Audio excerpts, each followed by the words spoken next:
आलेलं होतं दिल्लीमध्ये, त्यानंतर वेगवेगळ्या पद्धतीने टीका आंदोलनकर्त्यांवरती केली जाताना बघायला मिळते। सदाभाऊ खोतांनी जी टीका केलेली आहे आंदोलकांवरती त्याबद्दल नेमकं ज्या आंदोलनासाठी आलेल्या मराठी पोरांना काय वाटतं आपण त्यांच्याशी जाणून घेणार आहोत। हे महाराष्ट्रातून सगळे आलेले आहेत।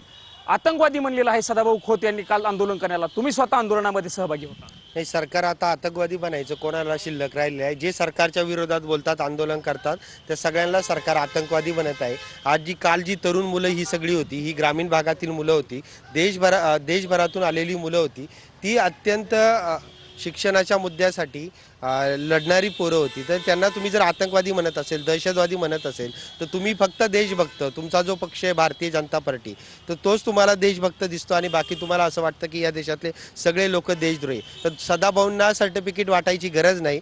जो माणूस या देशातल्या तरुणांना देशद्रोही आतंकवादी म्हणतो, त्या आमदाराची लायकी सुद्धा नाही या देशातल्या तरुणांना दहशतवादी। अशा आमदाराला लोकांनी विचारलं पाहिजे आणि यांना रस्त्यावरती विचारलं पाहिजे की बाबा, तुम्हाला जर आम्ही आतंकवादी दहशतवादी दिसत आहे, मत घेताना लाज वाटली नाही का सदाभाऊंना या सगळ्या ह्याच्यामध्ये? तर हे अत्यंत चुकीचं आहे। तुम्ही जर आतंकवादी दहशतवादी म्हणत असेल तर तुम्हाला या देशातली लोक त्याच पद्धतीची उत्तरं देतील। आपण जर सदाभाऊ म्हणतायत की लोकशाही मार्गाने या आतंकवाद्यांना उत्तर दिलं पाहिजे सरकारनं आणि धर्मेंद्र प्रधानांचा राजीनामा घेतला नाही पाहिजे, ही त्यांची ठाम भूमिका असल्याचं बघायला मिळतं। सदाभाऊ तुम्हाला थोडीशी काय ना लाज वाटली पाहिजे। काल जे मुलं देशभरातून मुलं आले, जे लोकशाही मार्गाने शांततेने 4 वाजेपर्यंत जर आंदोलन करीत होते, जर आतंकवादी असते तर यांनी सकाळी 9लाच बॅरिकेड तोडून आंदोलन ह्या संसद भवनावर गेलं होतं। लोकशाही मार्गाने 4 वाजेपर्यंत तिथे बसून राहिले। शेवटी त्यांनी ते बॅरिकेड हटवले नाही आणि शांततेने पोलिसांनी त्याच्यावर लाठीचार्ज केला। अहो, यांना हिंदू मुस्लिम सोडताय, यांना काहीच दिसत नाही। जे सरकारच्या विरोधात जे बोलतील त्यांना आतंकवादी नक्षलवादी हे सोडून यांनी काय केलं? यांना महाराष्ट्रात देशात नरेंद्र हे सोडून यांना काय येतं?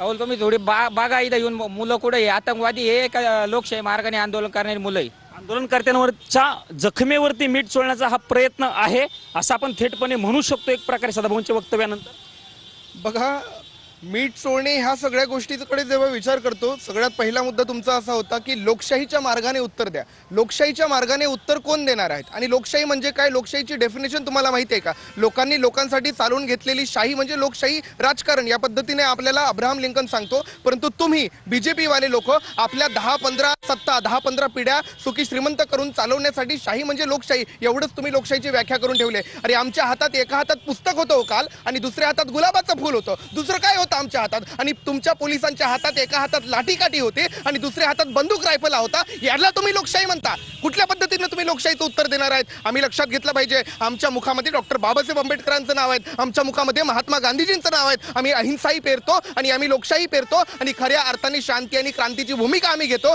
आणि म्हणूनच आम्ही लाठीपाठी मरत नाही आणि आम्ही कोणाला मारण्याचा प्रयत्न करत नाही, परंतु तुम्ही आम्हाला जीवे मारतायत। कितीतरी विद्यार्थ्यांचा कुठल्या पद्धतीने लाशा पडल्यासारखे तुम्ही उचलून येत आहेत, हे तुम्हाला वाटायला पाहिजे। काही लाज वाटते का नाही तुम्हाला? एवढी भयंकर परिस्थिती आज दिल्लीत, कुठल्या आमच्या नजरेमध्ये किती मोठी